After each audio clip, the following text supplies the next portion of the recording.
Hello friends, welcome to Shukla Institute Nirji Zone channel. Today we are going to take very first lecture of your physics class plus 2. Let's play. तो plus 2 में सबसे पहले important क्या है आपके लिए, पहले ये जानना जरूरी है. दिस इज नॉट इम्पोर्टेंट कि टॉपिक क्या शुरू होगा. I know you all are curious to know what topic is should we start, but उससे पहले जरूरी है कि आप प्लस 1 से प्लस 2 में जा रहे हैं तो क्या ट्रांसफॉर्मेशन, क्या चेंजेस आपके अंदर होने चाहिए, क्या आगे का रोड मैप होना चाहिए, पहले वो इम्पोर्टेंट है. सबसे पहले देखते हैं आपकी क्लास प्लस 2 है क्या. देखिए जो आपकी फिजिक्स है, हम पर्टिकुलरली फिजिक्स की बात कर रहे हैं, फिजिक्स प्लस 2, ये आपका जो टारगेट है, जो आप अपना एग्जाम देना चाहते हैं, टारगेट वो 2023 का टारगेट है. आपका एग्जाम 23 में होगा. और आपकी जो फिजिक्स है प्लस 2 की, उसमें क्या क्या सिलेबस आता है पहले आप वो देखिए, समझिए. पहले आपकी जो फिजिक्स है प्लस 2, इसमें पहला सेक्शन है इलेक्ट्रिसिटी, दूसरी ब्रांच है आपकी magnetism, and third one is electromagnetic induction and alternating current, fourth one is optics, and fifth one is modern physics,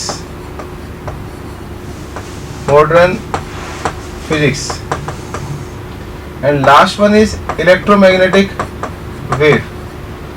बेटा ये आपकी टोटल प्लस 2 6 ब्रांचेस में कवर करी है. पूरी प्लस 2 आपकी 3 ब्रांचेस ऊपर 3 ब्रांचेस नीचे, टोटल 6 ब्रांचेस हैं.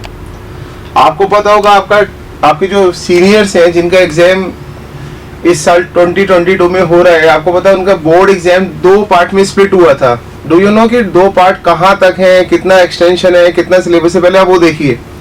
देखिए जो पहले पेपर हुआ था बच्चों का, इसको नाम दिया था उन्होंने टर्म फर्स्ट.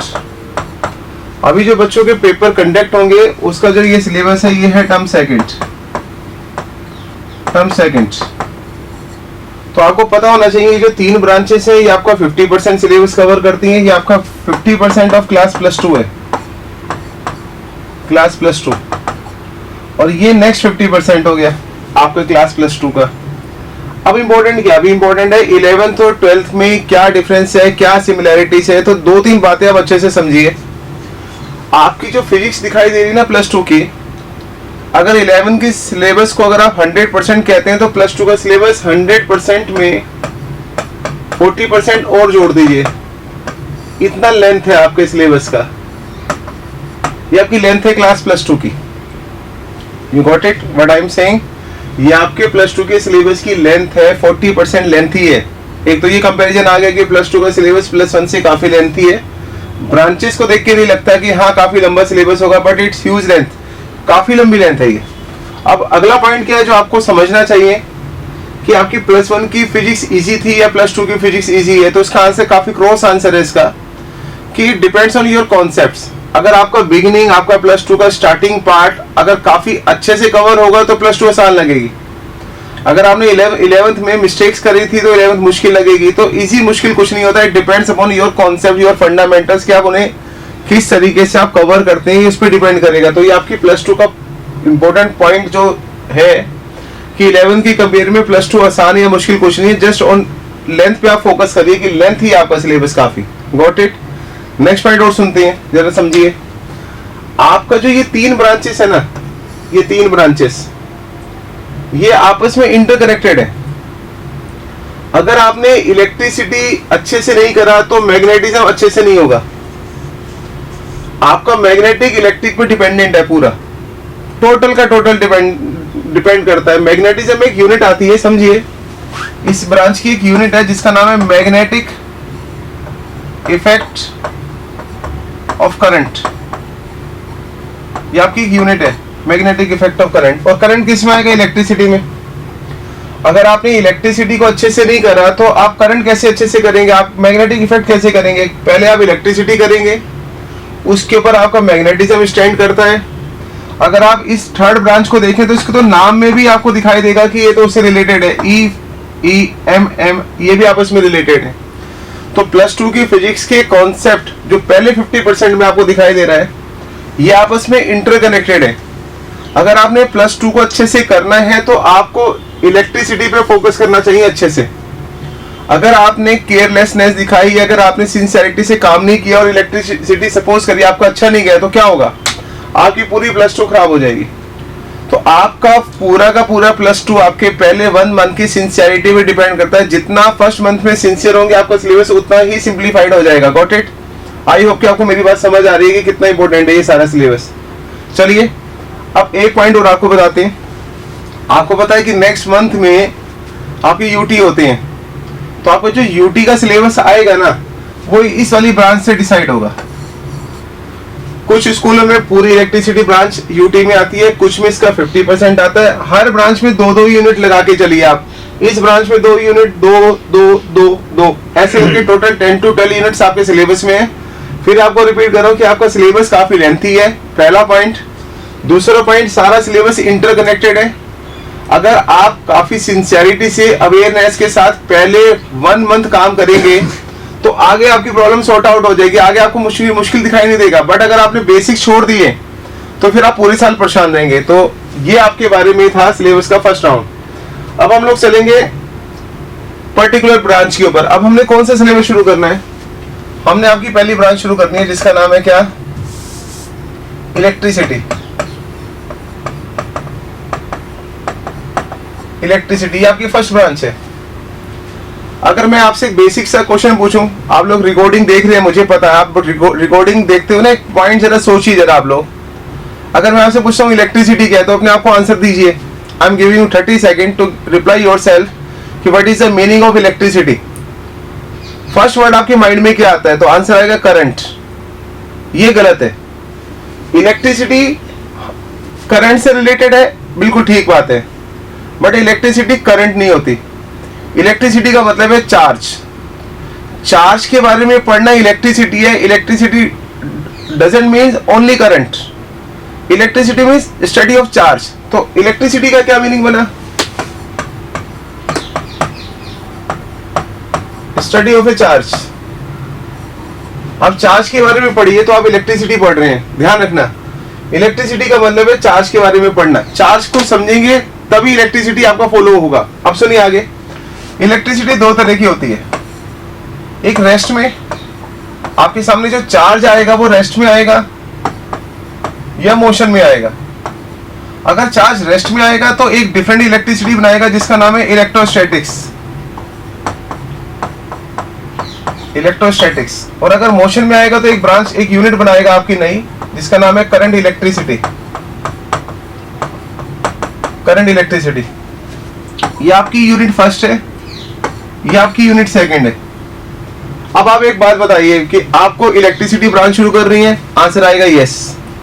सेकंड क्वेश्चन क्या है कि from where we should start your syllabus, इधर फ्रॉम इलेक्ट्रिसिटी और करंट इलेक्ट्रिसिटी। हमें सिलेबस कहां से शुरू करना चाहिए? सोचिए एक बार आप। तो कई बच्चों का आंसर आता है कि सर करंट इलेक्ट्रिसिटी से syllabus, we can start syllabus from current electricity. तो आंसर आएगा नो। अभी आप चार्ज को अंडरस्टैंड नहीं करते। अगर आपको चार्ज को अंडरस्टैंड करना है तो charge should be at rest.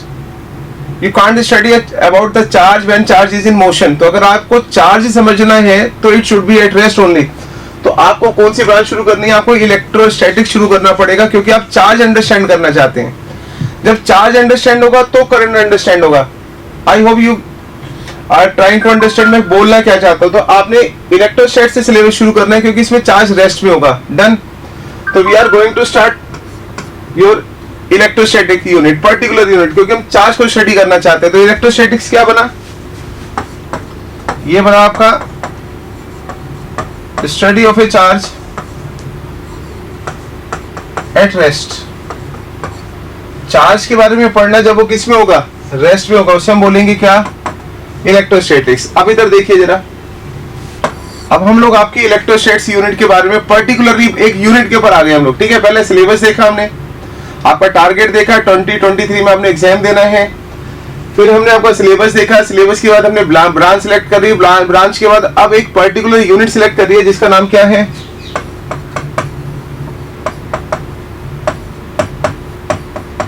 Electrostatics. आपको पता है इसमें सीबीएसई की वेटेज कितनी है इस यूनिट की? सीबीएसई में इसकी वेटेज है 8 मार्क्स। 8 नंबर की यूनिट है आपकी। 8 मार्क्स के आपके सिलेबस में टोटल 3 यूनिट है। One of them is electrostatics. बाकी 2 यूनिट में से एक यूनिट पीछे चलेगी। चलिए उसके बारे में बाद में बात करेंगे फिलहाल, बट पर्टिकुलरली अभी इस ब्रांच की बात कर रहे हैं। तो सीबीएसई में इसकी वेटेज है 8 मार्क्स की। अब इसकी सिलेबस के बारे में समझते हैं। इलेक्ट्रोस्टैट्स में कुल कितने चैप्टर्स आते हैं देखिए। पहला चैप्टर है इलेक्ट्रिक चार्ज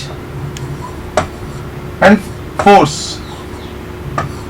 सेकंड चैप्टर है electric field. Third one is Gauss's theorem. ध्यान से सुनिए, इसका नाम है गॉसेस थ्योरम। ज्यादा परेशान मत होइए, आगे चल के हम इसके बारे में डिटेल डिस्कशन करेंगे। इसका नाम है Gauss's theorem. Fourth one is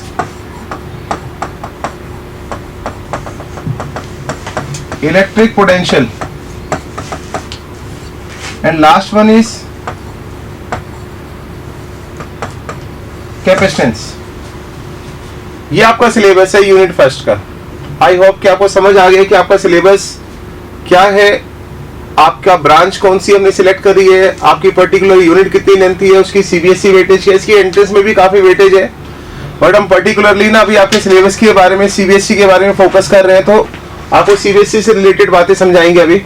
तो आपकी यूनिट का ये सिलेबस है। तो अब हम लोग कौन सा पर्टिकुलर चैप्टर शुरू करेंगे, आपको समझ आ रहा होगा।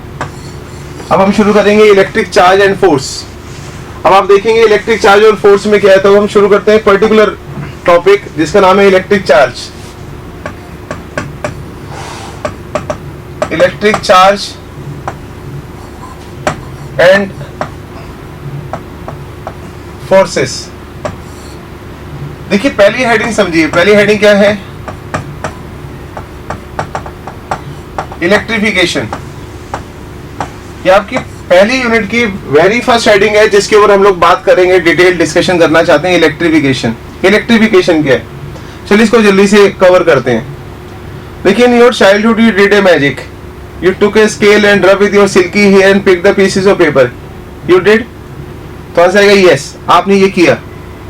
This whole concept, this whole magic is called electrification.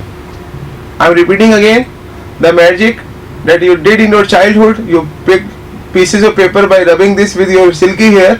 This whole experiment is called electrification. अब मैं इसे प्रॉपर वर्ड टू वर्ड आपको डिफाइन करता हूँ। पहले इसकी डेफिनेशन सुनिए, कूल होके इसको सुनिए अच्छे से।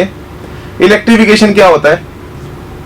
When two suitable substances rubbed each other, example glass rod with the silk. I am repeating again. When two suitable substances, example glass rod and silk combination, when two suitable substances rubbed each other, they acquire the ability of attracting the lighter bodies, such as pieces of paper. This ability means electric charge developed on the body, that is called electricity, and this whole phenomenon is called electrification. मुझे पता है एक बार भी ये definition mind में नहीं बैठी, एक बार फिर से सुनाता हूँ आपको डेफिनेशन, फिर ध्यान से सुनिए क्या है। When two suitable substances rub each other, then these bodies acquire the ability of attracting the lighter bodies, such as pieces of paper. It means electric charge developed on the body. इसका मतलब है जब attraction शुरू हुआ, इसका मतलब है electric charge developed on the body. The electricity developed on the body is called electrification. इसका मतलब body get electrified, body electrified हो चुकी है। अब मैं आपको इसको बाई पार्ट समझाऊंगा। जरा हमने डेफिनेशन में पहले कुछ वर्ड्स यूज किए थे। हमने बोला when two suitable substances, देखिए कुछ वर्ड टैग करते हैं इसके साथ। देखिए when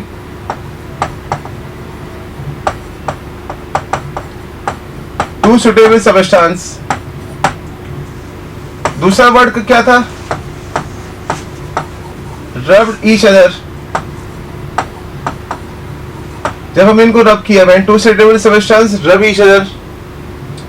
अब इसमें से पहला वर्ड समझिए कि हमने सुटेबल सबस्टेंस क्यों बोला। देखिए कोई से भी दो सबस्टेंस मिलके इलेक्ट्रिफिकेशन नहीं करते। आप किन्हीं भी दो को रब करके मैजिक क्रिएट नहीं कर सकते, अट्रैक्शन नहीं कर सकते। ये करने के लिए आपको क्या करना पड़ेगा? एक सुटेबल कॉम्बिनेशन लेना पड़ेगा। आप बोलोगे सुटेबल कॉम्बिनेशन क्या है? इतना तो आपने केमिस्ट्री में सीखा है कि चार्जेस कैसे डेवलप होते हैं, इलेक्ट्रॉन के ट्रांसफर से बॉडी में चार्ज आते हैं। एक बॉडी इलेक्ट्रॉन लूज करेगी, दूसरी बॉडी इलेक्ट्रॉन गेन करेगी, इस मैकेनिज्म से चार्ज आते हैं। तो you need a combination in which one body should have maximum electron affinity. I am repeating again, you need a combination in which one body should have greater electron affinity and other should have lesser electron affinity। affinity का मतलब क्या है यहाँ पर कि आपको एक ऐसा कॉम्बिनेशन चाहिए जिसके पास एक बॉडी के पास इलेक्ट्रॉन एक्सेस हो और एक के पास डेफिशिएंट इलेक्ट्रॉन हो, यानी कम इलेक्ट्रॉन एक के पास ज्यादा हो। तो एक इलेक्ट्रॉन लूज करेगी, दूसरी गेन करेगी। जो बॉडी लूज करेगी गेट पॉजिटिवली चार्ज, जो गेन करेगी गेट नेगेटिवली चार्ज। इस तरीके से बॉडी पे चार्ज डेवलप होगा। तो आपको एक कॉम्बिनेशन बनाना है। एक में क्या होना चाहिए, one body should have electron access body and other should be electron deficient body. आपके पास एक बॉडी ऐसी होनी चाहिए जिसमें इलेक्ट्रॉन ज्यादा हो, दूसरी बॉडी ऐसी होनी चाहिए जिसमें इलेक्ट्रॉन कम हो। ऐसे कॉम्बिनेशन को आप क्या बोलोगे, आप ऐसे कॉम्बिनेशन के लिए वर्ड यूज करें सुटेबल सबस्टेंस। आई होप कि आपको ये बात समझ आ गई, ठीक है। अब एक बात बताइए मुझे आप सोच के, हमने बोला कि व्हेन टू सुटेबल सबस्टेंस रब ईच अदर, रबिंग से क्या हुआ, देखिए आपको ये स्टिक दिख रही है, this is simple stick. If I rub this stick with my silky hair it becomes a magical stick. This is stick becomes a magic stick। आप मुझे बताइए इसे मैजिक कहां से आया। रबिंग में ऐसा क्या मैजिक कर रहा है कि ये अट्रैक्शन शुरू करेगा, वाई? सोचिए एक बार, आप लोग, आपसे बात कर रहा हूं, सोचिए एक बार कि अट्रैक्शन कहां से आया, क्यों अट्रैक्शन आया होगा। तो आंसर समझाते हैं। आपने रब किया, रबिंग से फ्रिक्शन हुआ, फ्रिक्शन से हीट प्रोड्यूस, राइट।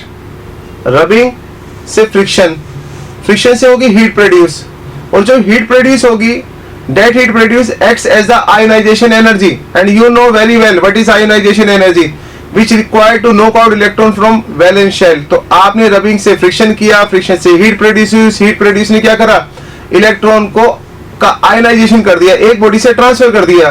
तो रबिंग का क्या मतलब है यहाँ पर, रबिंग का मतलब क्या हुआ आपका, रबिंग से फ्रिक्शन, फ्रिक्शन से हीट, और हीट से क्या हुआ, आयनाइजेशन एनर्जी मिल गई आपके पास, और आयनाइजेशन एनर्जी से इलेक्ट्रॉन ट्रांसफर हो जाएंगे। इससे क्या होगा, इलेक्ट्रॉन ट्रांसफर हो जाएंगे। इलेक्ट्रॉन के ट्रांसफर होते ही क्या होगा, बॉडी पे चार्ज आ गया। इस तरह से इलेक्ट्रिफिकेशन डन होता है। तो एक बात बताइए, क्या मैं इस प्रोसेस को एक नया नाम दे सकता हूं जिसका नाम है क्या, फ्रिक्शनल इलेक्ट्रिसिटी। क्योंकि ये सारा प्रोसेस किससे हो रहा है, ये सारा प्रोसेस फ्रिक्शन से हो रहा है। अगर ये सब कुछ फ्रिक्शन से हो रहा है तो हम इसे एक नया नाम देते हैं, frictional electricity. I think you got it, मेरा आंसर आपको मिल गया कि हम इसे फ्रिक्शनल इलेक्ट्रिसिटी कहते हैं, क्योंकि फ्रिक्शन से अच्छा, इलेक्ट्रिसिटी बोलते हैं माइंड में क्या है आपके, करंट नहीं, चार्ज। जो चार्ज, इलेक्ट्रिसिटी मतलब चार्ज, जो चार्ज फ्रिक्शन से क्रिएट होगा, रबिंग से क्रिएट होगा, that is called frictional electricity. Got it. चलिए आपको ये बात समझ आ गई। अब एक बात सोचिए, पूरी कहानी में क्या आया, आपके हाथ में चार्ज आ गए। तो चार्ज की कुछ बेसिक प्रॉपर्टीज के बारे में आपको पता है। देखिए चार्ज की 3 बेसिक प्रॉपर्टीज होती हैं।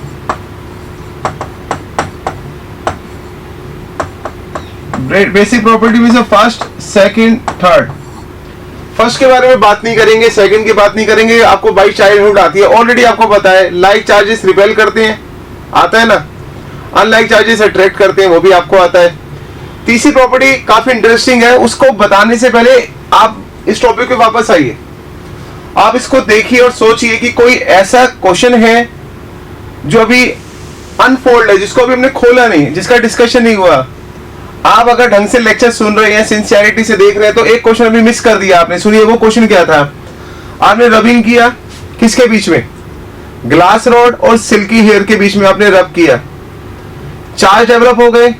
आंसर आएगा यस। सपोज करिए पॉजिटिव चार्ज है, ये नेगेटिव चार्ज है। आप ये सोचिए पीसीज ऑफ पेपर कैसे अट्रैक्ट हो रहे हैं, पीसीज ऑफ पेपर अट्रैक्ट क्यों हुए, एक बार सोचिए इसके ऊपर। फिर से आपको समझाता हूं। आपने रब किया, रब से इस पे पॉजिटिव चार्ज, सिल्की हेयर पे negative charge, PCs of paper क्यों अट्रैक्ट हो रहे हैं, अब सोचना शुरू किया ना आपने, आप सोचिए पीसी से पेपर क्यों अट्रैक्ट हुए? इलेक्ट्रॉन का एक्सचेंज किनके बीच में था? इलेक्ट्रॉन का एक्सचेंज था रॉड टू हियर, इनके बीच में इलेक्ट्रॉन का एक्सचेंज था। बट पीसी से पेपर क्यों अट्रैक्ट हुए? तो ये तीसरी प्रॉपर्टी है। क्या प्रॉपर्टी है? Any charge body can attract, please ध्यान देना इसके ऊपर, कैन अट्रैक्ट अनचार्ज्ड बॉडी। ये अनचार्ज बॉडी को अपनी तरफ अट्रैक्ट कर सकती है, जैसे पीसीस ऑफ पेपर को हमने अट्रैक्ट किया। अब हमने क्या करना है? अब आप ये जानना चाहते हैं कि कैसे हुआ। अब मैं आपके सामने 4 क्वेश्चन रखता हूं, देखिए जरा ध्यान से। मैं आपके सामने 4 क्वेश्चन रखता हूं, उनके बारे में जरा सुनिएगा आप लोग carefully.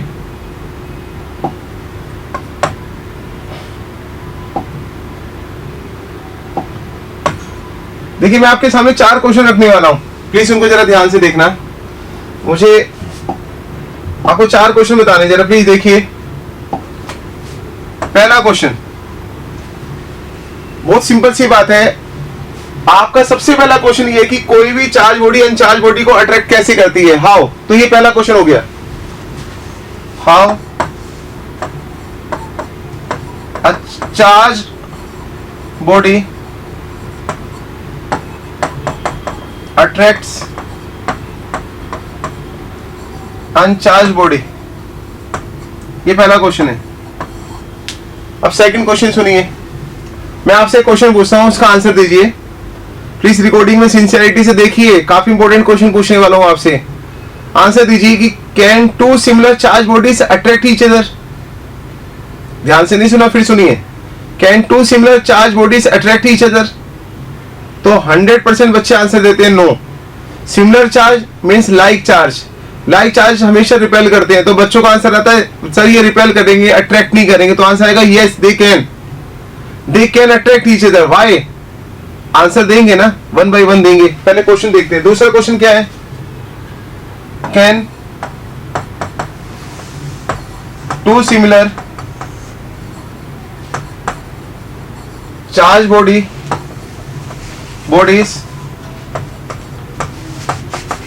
Attract each other? Answer आएगा हाउ। ऐसे कैसे हो गया? वाई? इनके बारे में बात करेंगे, डेफिनेटली करेंगे। तीसरी हेडिंग जो सबसे इंपॉर्टेंट है, आपने रबिंग से बॉडी पे चार्ज लेके आया था? यस। क्या आप इस चार्ज को दूसरी बॉडी पे ट्रांसफर कर सकते हैं? एक बॉडी के चार्ज को दूसरी बॉडी पे ट्रांसफर कर सकते हैं। फिर क्वेश्चन बनता है हाउ, कैसे। तो थर्ड क्वेश्चन क्या, जरा देखिए। थर्ड क्वेश्चन है, सीधा देखते हैं क्या है third one. Transfer of charges, charge कैसे ट्रांसफर करते हैं। इन तीनों का, इस क्वेश्चन का आंसर, इस क्वेश्चन का आंसर और इस क्वेश्चन का आंसर सेम है। वो आंसर आपको इसके बाद मिलेगा। ट्रांसफर जब समझ आएगा तो आपको सारे क्वेश्चन का आंसर समझ आएगा। Last and final words of this recording session. एक पॉइंट और सुनिए जरा आप लोग ध्यान से। When you bring your hand towards TV picture screen, your hand ears get alert. कभी देखा है आपने कि अगर आप अपने हाथ को टीवी स्क्रीन के पास लेके जाते हैं, जो आपके हैंड एयर है खड़े हो जाते हैं, अलर्ट हो जाते हैं। वाई? ये फोर्थ क्वेश्चन है, वहां नहीं लिखा है पर आपने ध्यान से सुना होगा। इन चारों क्वेश्चन का आंसर रिकॉर्डिंग 2 में देखेंगे आप कि ये कैसे एक अनचार्ज बॉडी अट्रैक्ट होती है, कैसे सिमिलर चार्ज अट्रैक्ट करते हैं, कैसे चार्ज ट्रांसफर होता है। और फोर्थ वन क्या था कि जब अपने हैंड को लेके जाते हैं टीवी स्क्रीन के पास तो हैंड एयर अलर्ट हो जाते हैं। भाई तो इनका आंसर देखेंगे नेक्स्ट क्लास में। चलिए आज के लिए इतना करते हैं रिकॉर्डिंग के लिए। डन।